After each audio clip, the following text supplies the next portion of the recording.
वो सरकार जिन्होंने कुछ नहीं किया पेपर लीक होने के तहत, इसलिए हमने तो सरकार बदली थी ना कि हमने सोचा तो ये सरकार पेपर लीक को रुकवाएगी, लेकिन इन्होंने तो 7 साल में 70 पेपर लीक कर दिए। हम लोग पागल नहीं है स्टूडेंट्स जो इतना सह रहे हैं। एनटीए पेपर लीक करा रहा है, पेपर कैंसिल हो रहे हैं, स्टूडेंट्स दूर दूर से पेपर देने आ रहे हैं, 12 घंटे पहले पेपर कैंसिल हो जा रहा है। ये सब क्या है? पहले सीयूईटी से शुरुआत होती है। सीयूईटी यूजी का एग्ज़ाम होता है। सीयूईटी के यूजी के एग्ज़ाम होने के बाद एग्ज़ाम का जो प्रक्रिया है उसमें आप देखेंगे कि स्टूडेंट्स को एडमिट कार्ड रिलीज़ किया जाता है, अगले दिन सेंटर चेंज कर दिया जाता है। उन्होंने बेटी बचाओ बेटी पढ़ाओ का नारा नहीं दिया था, उन्होंने कहा था कि बेटी को मारो और बेटी को पढ़ने भी मत दो।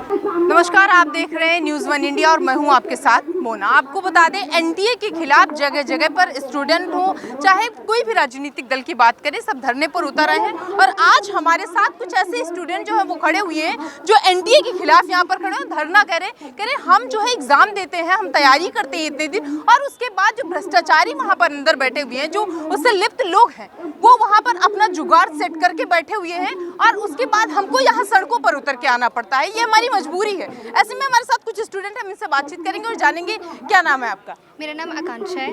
यहाँ धरने पर क्यों हैं आप? क्योंकि सरकार हमारी बात सुन नहीं रही है। वो जो बहरी सरकार है उसको सुनाने के लिए हम यहाँ बैठे, क्योंकि पार्लियामेंट के यहाँ से हमारी आवाज़ पार्लियामेंट तक जाएगी। आप स्टूडेंट हैं, आपको तो अपना पढ़ाई लिखाई करना चाहिए था, पेपर ऊपर तैयारी वैयारी करिए। पढ़ाई लिखाई करी, तैयारी भी करी, लेकिन एग्जाम के अगले दिन पेपर लीक हो गया और पेपर कैंसिल कर दिया गया। अब क्या करें हम? लेकिन कह रही है पेपर लीक हो गया, सरकार कह रही है कि हम काम कर रहे हैं, जो भी पेपर लीक में जो माफिया बैठे हुए हैं, जो लोग बैठे हुए हैं, उनके खिलाफ हम जो है वो कानून बना रहे हैं, एक्शन लेंगे। देखिए, अगर एक्शन लेना होता तो जिस तरीके से एक सिलसिलेवार तरीके से एनटीए ने धांधली किया है, पहले सीयूईटी से शुरुआत होती है। सीयूईटी यूजी का एग्ज़ाम होता है। सीयूईटी के यूजी के एग्ज़ाम होने के बाद एग्ज़ाम का जो प्रक्रिया है उसमें आप देखेंगे कि स्टूडेंट्स को एडमिट कार्ड रिलीज़ किया जाता है, अगले दिन सेंटर चेंज कर दिया जाता है। हम देखते हैं कि नीट का सब लोगों ने एग्जाम्पल देखा, कहाँ से 718 719 जो नंबर आ रहा है, ये तो लॉजिकली पॉसिबल नहीं है।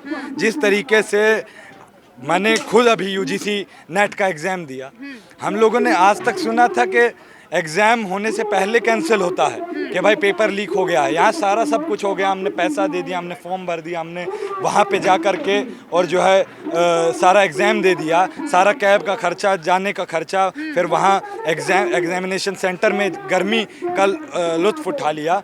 उसके बाद हमको पता चल रहा है हम एग्ज़ाम को क्रैक करने वाले थे और वो एग्ज़ाम कैंसिल कर दिया जाता है। ये तो सीधा हमारे भविष्य के ऊपर एक खतरा इन लोगों के द्वारा करवाया गया। सरकार युवाओं की बात करती है, कहती है हम युवाओं के साथ खड़े। युवाओं के साथ खड़े होते तो नेशनल एजुकेशन पॉलिसी जो 2020 में लोग लाए हैं, जिसमें पूरी तरीके से शिक्षा का एक कमर्शलाइजेशन कर दिया जा रहा है, हायर एजुकेशन फाइनेंसिंग एजेंसी बना करके लोन बेस एजुकेशन मॉडल कर दिया जा रहा है। क्या है, लोन आप दीजिए और उस लोन को स्टूडेंट वापस करेंगे। आप देखो दिल्ली यूनिवर्सिटी के अंदर पूरा एक तरीके से जितने भी बड़े कॉलेजेस हैं, मेरे खुद के किरोड़ीमल कॉलेज में जहाँ से मैं ग्रेजुएट हूँ, वहाँ पे फीस बढ़ा दी गई लगभग 200 पर। आज के समय पे इंग्लिश डिपार्टमेंट 25 हज़ार रुपये दे रहा है, वही फीस जो 8,000 होती थी। और ये क्या शिक्षा को लेकर के आपका क्या कहने का मतलब है? शिक्षा को लेकर के धांधलीबाजी की जा रही है क्या? पूरी तरीके, देखिए जिस तरीके से पूरा एक देश भर में हमको आरएसएस बीजेपी का एक रवैया दिखता है, आरएसएस बीजेपी एक तरीके से महिलाओं के साथ क्या करती है, बेटी बचाओ बेटी पढ़ाओ कहती है और दंगा करवाती है। वही महिला पहलवानों के साथ आज तक ब्रिजभूषण को अरेस्ट नहीं किया गया, उसके ऊपर दिल्ली हाई कोर्ट ने कह दिया।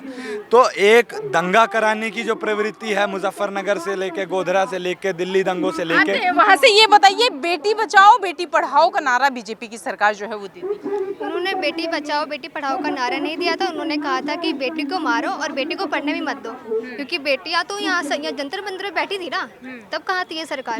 लेकिन सरकार ये कह रही है ना कि अब वो समय है जब हम लोगों को या फिर हम बेटियों को जो है वो पुरुषों से कंधा मिलाकर चलने के लिए अग्रसित कर रहे हैं, आगे बढ़ा रहे हैं, उसके लिए कदम उठा रहे हैं। अगर ऐसा होता तो जो प्रज्वल रेवन्ना ऐसा व्यक्ति, उनको टिकट देते क्या आप? वो इतना बड़ा रेपिस्ट व्यक्ति है, उसको आपने टिकट दिया अपनी पार्टी से। वापस आते हैं एनटीए पर, और बहुत सारे लोग यहाँ पर एनटीए के उसमें जो है बैठे रहते हैं। सरकार कह रही है, या सरकार की अगर ना बात करें, उसके जुड़े हुए लोग कुछ ये कह रहे हैं कि अभी पेपर लीक हो रहा है, इससे पहले भी तो न जाने कितने पेपर लीक होते थे ना, तब तो कुछ नहीं कि सरकार करती थी, तब तो सरकार बैठी रहती, मौज उड़ाती थी, लेकिन हम तो उसके खिलाफ काम कर रहे हैं। वो सरकार जिन्होंने कुछ नहीं किया पेपर लीक होने के तहत, इसलिए हमने तो सरकार बदली थी ना, कि हमने सोचा था ये सरकार पेपर लीक को रुकवाएगी, लेकिन इन्होंने तो 7 साल में 70 पेपर लीक कर दिए, तब तो उन्होंने कुछ नहीं कहा। अब यहाँ पे ये लोग कंपेयर कर रहे हैं पेपर लीक के मामले में, उन्होंने इतना पेपर लीक करा तो हम इतना पेपर लीक करेंगे। 7 साल में कितने पेपर लीक? 70 पेपर। 7 साल में 70 पेपर लीक हुए हैं, क्या कहेंगे आप? पेपर लीक तो देखिए नॉर्म बन चुका है, हम देख रहे हैं हर जगह पेपर लीक हो रहा है, और हमारा यहाँ से मांग है कि एनटीए को बर्खास्त किया जाए, धर्मेंद्र प्रधान इस्तीफा दें, उससे पहले हम लोग नहीं उठेंगे। और इतना पेपर लीक हो रहा है और कोई अकाउंटेबिलिटी नहीं है, जो अकाउंटेबिलिटी ना लेने वाला टेंडेंसी है इनका बढ़ता ही जा रहा है। इनको लगता है कि अकाउंटेबिलिटी नहीं लेंगे, हर तरह से पेपर लीक कराएंगे और कोई कुछ नहीं कहेगा। स्टूडेंट्स देख रहे हैं। अच्छा, आपने कहा भी हर तरीके से पेपर लीक कराएंगे, कुछ कौन, ये मतलब कौन कह रहा है हम पेपर लीक करवाएंगे?